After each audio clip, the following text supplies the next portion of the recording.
Ezreal and Karma is not the kind of lane that can just pile into on towards the Jinx, and even if they do, there's Polymorph, there's shielding, you can even go exhaust. So this should be free scaling from the SK bot lane, which is great. It's something we've been lacking. Gilius gonna walk away. It means a free red buff coming through. Good on Cinkrof to contest. Getting the flash out as well is massive here in the early game. NuclearInt now stepping up. This is very aggressive.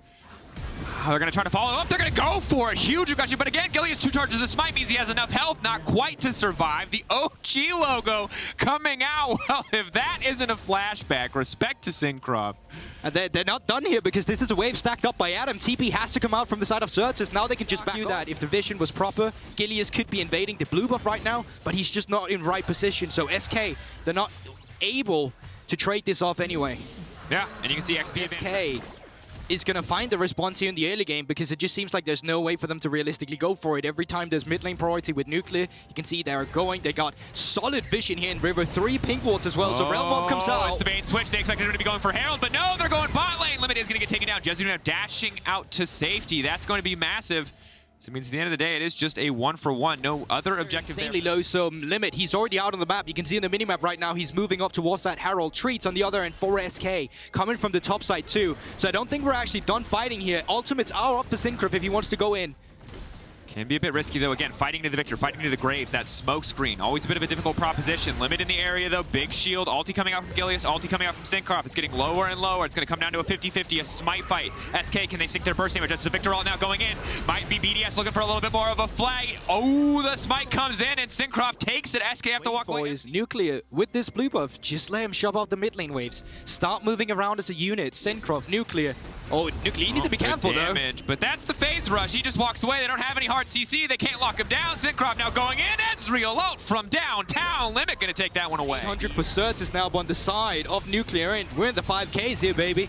So opening up this mid lane turret is just going to make matters worse from the side of SK, because every time you're pushed in longer. It's going to take you one more extra. And I really like the way BDS was setting that up.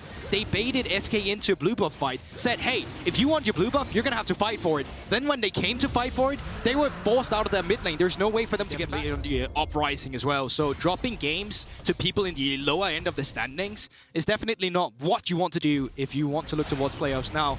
Treatz, Jezu are moving up towards this mid lane too, so maybe they can find a fight. Coming in, Wild Growth, now they're going to turn, but no damage going on to Cinkrof again. Xin Zhao ult, is it balance? More on that in the next fight. For now, it's looking like Ryze is almost at Fimbulwinter. He's going to be unkillable. He has phase rush, which means, yeah, if somehow he gets CC'd, they're running away here. Another Herald going to be used there, which is going to mean more gold over to NuclearInt. There's a TP coming in. There's a lot of members of BDS on the bottom side. Jenax has to be careful. Luckily, Graves' wave clear is ludicrous, so he's going to be fine on that one. But you can already see NuclearInt does big damage. He doesn't give a damn about that smoke screen. Minion line might not protect Jenax for much longer as the ghost comes out. Jenax isn't going to be the solo bolo. Clean flash away on the cube, but the point and click makes it easy. Solo kill for NuclearInt. Yeah, NuclearInt has definitely been stepping up this week. He's been doing a phenomenal job in the mid lane fight. Continues. Big damage coming in. That's the Realm Warp coming in on the backside as well. Gilius going forward. Ryze going to go into the midst of the fight. They're going to take down Treatz. And it looks like they're going to get a little bit more as well. Gilius running Limit, jumping forward like he has something other than a snare. But he forces another flash out in response. Rocket. Yeah. Not going to connect, and sadly, that was the silver lining for this Cloud. So now, SK are just getting hosed. Watch out, Drakos! Rocket's coming right next to you! And it goes wide. It seems like 5 players playing in a game together where they struggle to find a win condition together. And it's hard. Gilius falling behind in the early game certainly cost him a lot, but Adam getting caught out, that's big, that's a start. This could be the fight that they're looking for. Gilius now running forward. Cinkrof trying to get a little bit more space with the ultimate. NuclearInt still incredibly powerful. SK have to be careful not to overstep here. Good damage on a Cinkrof. SK smell a little bit of blood in the water, but they can't get too greedy. That Ryze is very strong. Seems like they're just going to be backing out of this one. They can get the mid lane push in, though, but losing these little things like the waves that are barreling in on the bottom side of the map. Eventually, maybe even an inhibitor. But you can see Sertuss in the meantime is getting lots of poke down. Adam missing these shock blasts means overall positive health trades until xMatty leaps forward. Realm Warp now coming in. Jezu looking to be the one isolated. Treatz now the one in trouble, leaping backwards. He's going to polymorph one, but he can't polymorph both. That's Cinkrof ulti coming out. Gilius looking to fire back. Gravity Field buys a bit of space. Jenax trying to lay some damage down, but xMatty stepping forward.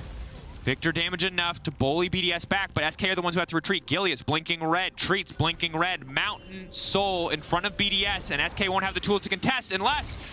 No, that's not going to do it. It's not going to be the one. Matty has the Arcane or the ultimate, though, if he wants to try and snipe up Gilius in the base. Looks like he's just going to be found any footing in this game. Yeah. Overall, incredibly clean game from BDS. We're 2 kills, I think a tower away from a perfect game. Gilius doesn't have ultimate. Gilius. Goodbye. Okay, that was really bad. There was nothing else to say there. I guess he thought maybe, just maybe, he could sneak into the pit. He could do something. He could save it. But that was just a flip, and he landed on tails. That was... I'll solo Baron, guys. Bad. Don't worry.